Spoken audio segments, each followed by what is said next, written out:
Hi everyone, I'm Sandy and welcome back to my channel. Today I'm doing something I don't do a lot of, which is a single book review slash discussion that I really wanted to talk about prior to my month end wrap up for January. Part of the reason why I wanted to give it its own video as well is I had created the 901 books tag last year, and my last prompt in that was to ask my subscribers for their favorites of 2022, and boy did my subscribers really come through. Thank you so much to everyone who replied to that. I ended up going and doing a book haul of those books and committed to reading one per month every month, and I read my first one in January. So I will leave a card up here for you for the 901 books tag and the book haul video if you want to go and check those out, and leave them linked in the description below for you. But the first book that I had selected is A Man Called Ove by Fredrik Backman. This book was recommended by my subscriber Joe as one of their favorites in 2022, so thank you again, Joe, for recommending it. My friend Sonia also likes this book quite a bit, so I was very excited to pick this one up. It was probably one of my more anticipated reads. The name Ove, I had to look that up so many times to see that if I was saying the name of the main character correctly, and as I read it, I tried really hard to read it with that pronunciation in my head. The book, there's a Swedish adaptation of this book as well with subtitles, and I did listen to a little bit of that as well to try and get the name right. And Ove is what I have come up with. So I'm going to run with that, and hopefully that's as close to the authentic pronunciation of the main character's name as possible. But A Man Called Ove was originally published in 2012, so it's not a new release, and it was translated into English in 2014, according to this book. So A Man Called Ove is a book about a very grumpy older gentleman whose name is Ove, and Ove is 59 in this book. I am 50. So I was like, wow, he's not that far off of my age, which was a big surprise. I thought the main character would be in their 60s or 70s, but no, they were in their 59. So that was the first kind of part that was a little bit, that part was a little bit unexpected, is that they were just 59. Ove was just 59. So Ove has had a number. So first of all, I'm going to talk about the book in kind of general terms and what I felt about some of it. And then I will have a spoilery section for you where you can bypass, and then an overall summary. So pay attention to, or I will leave all those timestamps for you so you can skip ahead where needed if you haven't read this book. So part of the reason why I wanted to read this in January is there is a new adaptation coming out that stars Tom Hanks called A Man Called Otto, and I was really debating whether or not I wanted to go and see that particular book, or see that particular movie. My brain's not working very well today. So I'm really glad I picked this up in January. That appears that movie came out on January 13th. So A Man Called Ove, it starts off with this lovely, lovely crotchety older gentleman who has his routine of going and checking the garbage and checking the neighborhood and making sure everything's okay, and is extremely critical of everything going on. Very, very negative perspective. He has had a number of life events that were very traumatic at the beginning, and they really just kind of put him in this whirlwind of really struggle. Put him in a whirlwind of struggle. He really, at the beginning of this book, is having a very, very hard time. And the big thing with this is the neighbor moves in next door, and the husband is backing over his mailbox. And in that, he is forced to go out and confront them, and decides to help by backing the trailer and the car back into the driveway. And that family ultimately becomes very, very important to him.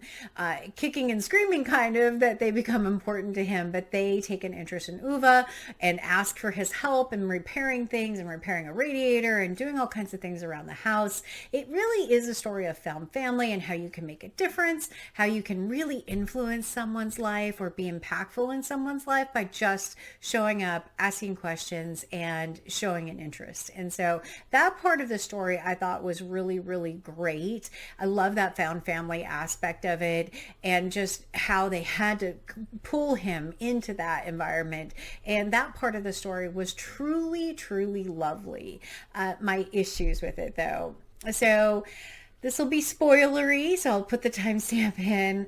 So at the beginning of this book, Oove is contemplating suicide. Not just contemplating it, he is getting prepared for it. He's hanging stuff up so he can potentially hang himself. He is attempting to poison himself, carbon monoxide poisoning, in the garage with his car. There are a number of things that he is debating trying with no success, but that topic of suicide was very unexpected for me. And it's one that this just sense of loneliness that he had being alone. His wife had died. He doesn't have a job anymore. That sense of loneliness in someone who is older and alone hit me so hard because I have elderly parents, and it is something, not this particular topic of suicide, but loneliness is something that I worry about with my family quite a bit. And so I wasn't quite prepared for that. That topic of suicide is just very, very difficult. And so in addition to that, there was a neighbor in this book who has Alzheimer's. I have family members who have Alzheimer's right now. And so that too was very tough for me. I knew that this featured an older, crotchety kind of old man. I wasn't expecting some of those things that had a lot of parallels in my own life that were some of the more difficult things that I have been going through over the last year and a half or so, 2 years or so. But there was a lot of and how the family kind of started to see some of that in Ove and started to try and connect with him more, be around him more, and interact with him more. I also love the cat. You see a cat on the cover, and how the cat interacts and comes in. I think that's one of the funnest items in this book, is just the cat, the poor cat, who is, the poor cat. But just the topic of it for me was just, it was harder because I have, like I said, family that is going through some things right now with being lonely, and it's heartbreaking. It's very, very heartbreaking. But overall, this will be past the spoilery part. I did enjoy this book. It was a very fast read. I think I read it just over a few days. It was one that I'm really glad I read it, because having read it, I doubt that I will see either adaptation right now. It's the same thing when I had read Still Alice. It took me a long time to read Still Alice, which is about a early onset Alzheimer's. I had a hard time reading that after we lost my mother-in-law to Alzheimer's, and it was very, very tough, and I still haven't watched the adaptation of that. This, I think, is going to end up being the same. I just don't think it's going to be a movie that I personally am ready for, whether it be the Swedish adaptation or the newer one that just came out this last month. But yeah, if you like the found family aspect and you don't have triggers for some of those topics, it would probably be a good read.